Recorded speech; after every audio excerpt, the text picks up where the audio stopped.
How often do you notice yourself reading a poem and thinking, this reminds me of a film I watched?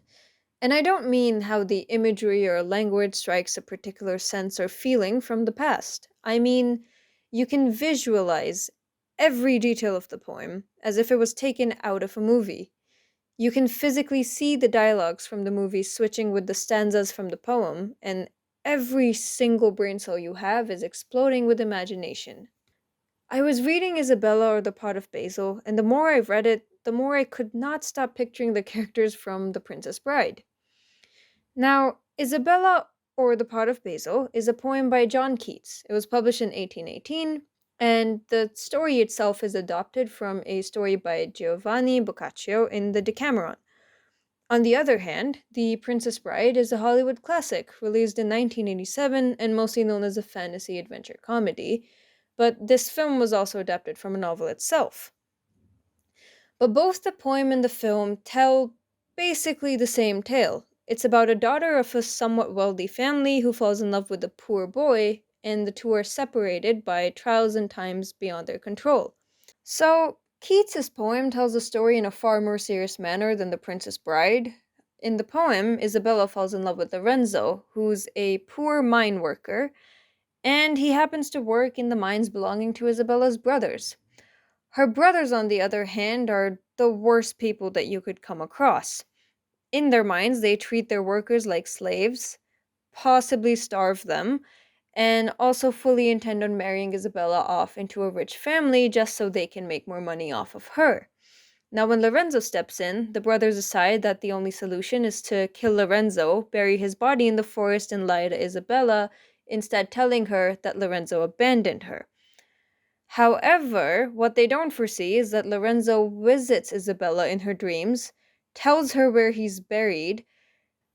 Isabella, in response to Lorenzo visiting her in her dreams, goes to find his body in the forest, digs it up and cuts his head off, and then she plants him in a pot of basil. Now, The Princess Bride, on the other hand, tells the story of Wesley, a farm boy who falls in love with Buttercup but has to go on a voyage to try and make enough money so he can marry her. Instead, the ship he's on is rumored to be taken over by the Dread Pirates. He goes missing and is rumored dead for 5 years, in which Buttercup gets engaged to the Prince of Florin, who secretly is trying to get her killed. And Wesley then returns to save her, but he also dies in the process and then comes back to life and somehow manages to save Buttercup, and they live happily ever after, or at least we see them riding off into the sunset together. I think it's safe to say that the beauty of Isabella and The Princess Bride lies in their storytelling more than the story. But once we start focusing more on the poem and the film together, we realize these two have a lot more in common than you'd first assume. And that's where the actual question of this essay begins. So, question 1. Does the narrative from this poem parallel that of a fantasy story? Isabella is, of course, a narrative poem by Keats. It tells the story of a girl who falls in love. But what makes this poem shockingly different from anything else I've ever read is the chain of events surrounding her love life. And what intrigued me even more was how similar the narrative of this poem was to that of a fantasy story. An incredibly dark one, but fantasy still. And with that, we're going to bring in The Princess Bride. So, Isabella begins with the concept of forbidden love and blooming love, or at least those first few stages where you're full of longing and desire and the inability to stop thinking about that special someone. In Keats's poem, the pair grew more and more fond of each other before they ever even spoke a word to one another. And they become familiar enough with the way the other person moves that he knew whose gentle hand was at the latch before the door had given her to his eyes. So the love Isabella and Lorenzo end up having for each other grows to the point where a whole long month of May in this sad plight made their cheeks paler by the break of June. They're lovesick. They're so horrendously lovesick. Their cheeks go pale in June when it's summer. You're supposed to be huffing and puffing in the heat. You're supposed to sweat all over and turn a vivid shade of red after you've been out in the sun, right? But I don't think any of us have or ever will experience love to that extent. But do you know who did? As you wish. Oh, my sweet Wesley, what have I done? Ow! Oh! Ooh, ooh, ooh, Oh! ooh, ooh, ooh, Oh! ooh, ooh, ooh. Oh! Oh! I mean, let's just look at the opening of the film itself. Wesley's behavior with Buttercup is similar to Lorenzo. He watches from afar and he doesn't bother Buttercup, but he knows her really well. He knows that she loves teasing him, he knows how she walks around the farm freely and asks him to do things for her, but all he ever tells her is, as you wish. On the other hand, Buttercup is portrayed in a similar lovesick way. When they finally confess, they have a momentary romance after which Wesley leaves to earn money and then goes missing. Buttercup, like Isabella, is extremely lovesick, and when she hears that he's gone missing, she stops eating and doing practically everything, and then she stays in a room and waits for Wesley. So far, both Isabella and Lorenzo and Wesley and Buttercup have been separated by the difference in their social class and financial status. They've been lovesick over each other and desperate with longing and love. But back to Isabella and Lorenzo, the main obstacle between them and their love is Isabella's evil brothers. These brothers are constantly described as desperate and greedy, with their main concern in life being accumulating greater wealth. With her two brothers, this fair lady dwelt, enriched from ancestral merchandise. So we know she's from a rich family. And then, 1,000 men in troubles wide and dark, half ignorant they turned an easy wheel. We now also know that the brothers are evil to the point where the workers that they hire are suffering and they don't care, they just want to make money. And of course, the best description of them all, how could these money bags see east and west? They want to sell their sister for money. Well, not sell, marry her off, but same difference. Obviously, once they find out that their little sister doesn't want to marry for money and instead wants to marry a poor boy who works for them in the mines, they aren't the most supportive. But I think Keats does a better job than me at explaining this. Cut Mercy with a sharp knife to the bone, for they resolved in some forest dim to kill Lorenzo and there bury him. Now, on the other hand, we see a similar pattern in The Princess Bride, where first Buttercup is engaged to be married to the prince, and then the prince hires henchmen to kidnap and murder her so he can blame the neighboring country for her murder so he can start a war. Why he wants to start a war, we're not quite sure, because it doesn't really show greed, but he wants a war. But now the problem in the prince's plan ends up being Wesley himself. He makes his way through the cliffs of insanity. He has a duel with Inigo. He has a battle of wits with Bazzini. He reveals his identity to Buttercup. They go through the fire swamp. He fights with a rodent of unusual size and he makes it out, and then they finally run into the prince. And what does he do? He takes away Buttercup and tells Count Rugen to kill Wesley. So, really, no one said love was easy. But again, if you start looking at Isabella and the Princess Bride together, the similarities align again. Isabella has two evil brothers who run after money, and they're close to the prince and Count Rugen, who both want to kill Wesley and then also slowly kill the princess so they can both start a war. Now, both the evil brothers and the prince and the count, they're all greedy, and in their greed, their devised solution to everything is somehow murder. Murder Lorenzo in the poem, and Wesley in the film. Both the brothers and the prince lie to Isabella and Buttercup about Lorenzo and then Wesley's disappearance and the reasons for it. So the brothers tell Isabella that with sudden speed Lorenzo had taken ship for foreign lands because of some great urgency and need in their affairs requiring trusty hands. And the prince lies about Wesley's absence when he's gone off and killed the guy. So when you look at characters and story, Isabella and the Princess Bride, they're not that far off. In terms of the fate of the male leads, Lorenzo is killed by Isabella's brothers and buried in the forest and then has his head cut off by Isabella so she can plant him and keep him with her forever. Yeah. And Wesley is killed by the prince while he's being kept captive in the pit of despair, but his dead body is saved by Inigo and Fezzik and then taken to a miracle worker, and then he's brought back to life because of a miracle pill? So, bizarre as both may seem, this builds up another similarity in the narrative of the poem and the film. Lorenzo and Wesley experience death and rebirth in very different ways, but they do. Lorenzo is slain and buried, which is his first death. While he doesn't technically come back to life, the whole point Keats makes when Isabella plants Lorenzo in a basil pot is that despite death, Lorenzo's soul has been preserved. By living as a basil plant, he will, in essence, live on forever, because as a part of nature, he will have no death.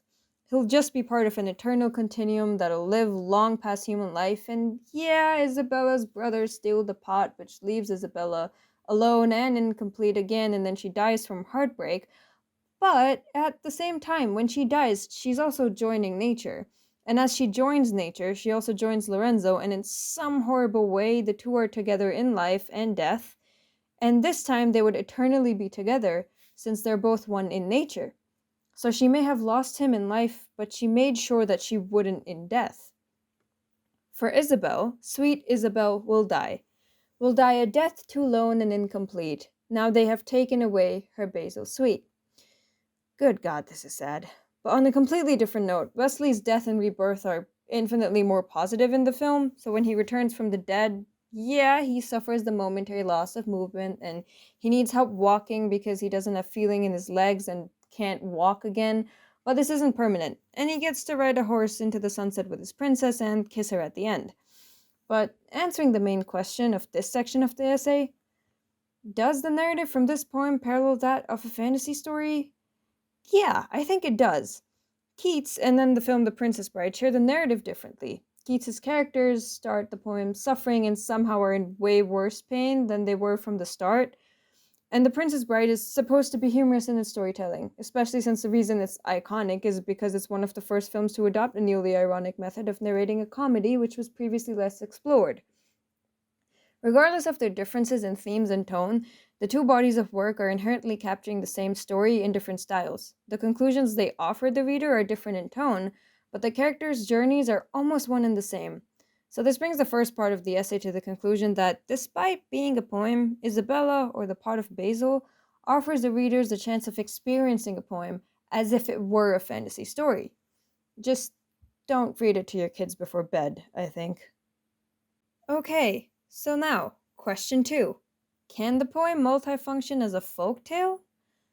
So, for this analysis, we're going to look at the basics of media studies, except we aren't analyzing a piece of media, we're analyzing a poem to check if it can be categorized under labels beyond the conventions. So, Todorov. He was a Bulgarian linguist who identified 5 stages of conventional narrative structure. Now, within these, he talked about an equilibrium, the normal state of things, the crisis, which disturbs the equilibrium and brings about an unexpected change, then the act to fix the problem, which is pretty self-explanatory, but it means the change in the equilibrium is identified and the characters try to come up with a solution. After that, you have an obstacle which stands in the way of returning to the initial equilibrium, and then finally, we accept a new equilibrium. So, my reason for looking at Isabella or the Pot of Basil through Todorov's theory is an attempt to translate and understand it from a poem to a story, and then use props work to categorize how Isabella functions as a folktale. So, under Todorov, Isabella has all 5 stages of a conventional narrative structure. The equilibrium we witness at the beginning of the poem is Isabella as the youngest and unmarried daughter of a rich family who happens to fall in love. The crisis, of course, is Lorenzo and Isabella falling in love and actually being together. So said his erewhile timid lips grew bold, and posied with hers in dewy rhyme. Great bliss was with them, and great happiness grew like a lusty flower in June's caress. To this, Isabella's brother devised that the only possible way to break them up is to commit murder, so that's their solution. Unfortunately for them, the obstacle standing in their way is Lorenzo's subconscious. He visits Isabella in her dreams and tells her where he's buried, which results in Isabella taking his head with her and planting him in a basil pot. Now, this is obviously a problem to her brothers, and they do steal him away again, but the resolution we understand by the end of the poem is that Lorenzo and Isabella cannot be separated from each other even after death. They are now together through nature and always will be. So these stages bring us to Vladimir Prop. a Russian folklorist studying heroic narrative structures across time and culture. So he analyzed folktales based on two systems: character roles and functions. He shared around 8 main character roles and 31 total functions, but we're going to look at the 4 main ones. Also, remember that one character can serve under multiple character roles, and a story doesn't need to have all 8 either. So, the main character roles, according to Prop, are the villain, hero, donor, who provides advice or an object, dispatcher, who sends the hero on a quest, false hero, who undermines the quest and offers ill intentioned help, and the princess. In Isabella, we see most of these character roles surface. The hero is Lorenzo, but in a slightly different way since he does die. The villains are unarguably her two brothers who murder her lover. At the same time, her brothers are also the false heroes and the dispatchers, because first they reach out to Lorenzo and invite him to go on a quest with them, and during this quest, they trick and murder him. The princess is Isabella, and the donor in the story helps her instead of the hero. We see this when Isabella leaves to find Lorenzo's dead body. She takes an aged nurse with her who provides her with the knife, and Isabella uses this knife to dig up the body and also take Lorenzo's head. So, the 4 main functions from Prop are a prohibition or ban being imposed on the hero, then a departure where the hero leaves the home, and the pursuit where the villain pursues the hero, and the punishment of the villain. So, within Isabella, the prohibition is the love between Lorenzo and Isabella. The departure and pursuit merge into one as Lorenzo leaves with Isabella's brothers for the forest, and it's with them that he's tricked and murdered. So, one thing that's inherently different and new about this poem is that when we look at the function of the punishment of the villain, we know that Isabella's brothers are not directly punished. They murder and enslave people, and they have people work in mines under horrible labor conditions. They want to marry their little sister off for money. They murder her lover. They steal away her pot of basil, which is basically her last reason to live. And at the same time, they're completely encapsulated by greed and money, and then they lose everything. So, in actions and as people, they really are horrible, but they're not punished for it, or at least not in the way that we think or hope. So, first, we see as Keats writes about the guilt of their crimes haunting them. The first way that this comes across is when they lie to their sister constantly because they can't directly tell her that they killed Lorenzo. Oftentimes she asks her brothers, with an eye all pale, striving to be itself, what dungeon climbs could keep him off so long. They spake a tale time after time to quiet her. Their crimes came on them like a smoke from Hinnom's whale, and every night in dreams they groaned aloud to see their sister in her snowy shroud. They also end up stealing Lorenzo from her again, and once they realize his head sits in the basil pot, they leave Florence and reportedly live in banishment. Yet they contrived to steal the basil pot and to examine it in secret place. The thing was vile with green and livid spot, and yet they knew it was Lorenzo's face. The guerdon of their murder they had got, and so left Florence in a moment's space. Never to turn again, away they went, with blood upon their heads to banishment. And in the end, after they leave with the pot and also by completely abandoning Isabella, she loses her pot and then she also dies lonely. Piteous she looked on dead and senseless things, asking for her lost basil amorously, and with melodious chuckle in the strings of her lorn voice she oftentimes would cry after the pilgrim in his wanderings, to ask him where her basil was, and why 'twas hid from her. For cruel 'tis, said she, to steal my basil pot away from me. And so she pined, and so she died forlorn, imploring for her basil to the last. No heart was there in Florence but did mourn, in pity of her love so overcast. And a sad ditty of the story born, from mouth to mouth through all the country past, still is the burden sung, O cruelty, to steal my basil pot away from me. So the brothers' punishment doesn't just end up being that they lost their monetary possessions and ran into punishment out of guilt, but they also completely lose their family and cost Isabella her life. So to answer the second part of the essay, does the poem multifunction as a folktale? Yeah, I think it does, and perhaps the biggest evidence for that is the final stanza from Isabella, which mentions from mouth to mouth through all the country past. So the tradition of passing stories from mouth to mouth is a folk tradition. And it doesn't end with Isabella's story being written down, but it specifically mentions the telling of a folk tale. And just like folk tales, her story continued to be passed on through word of tongue across time and generations.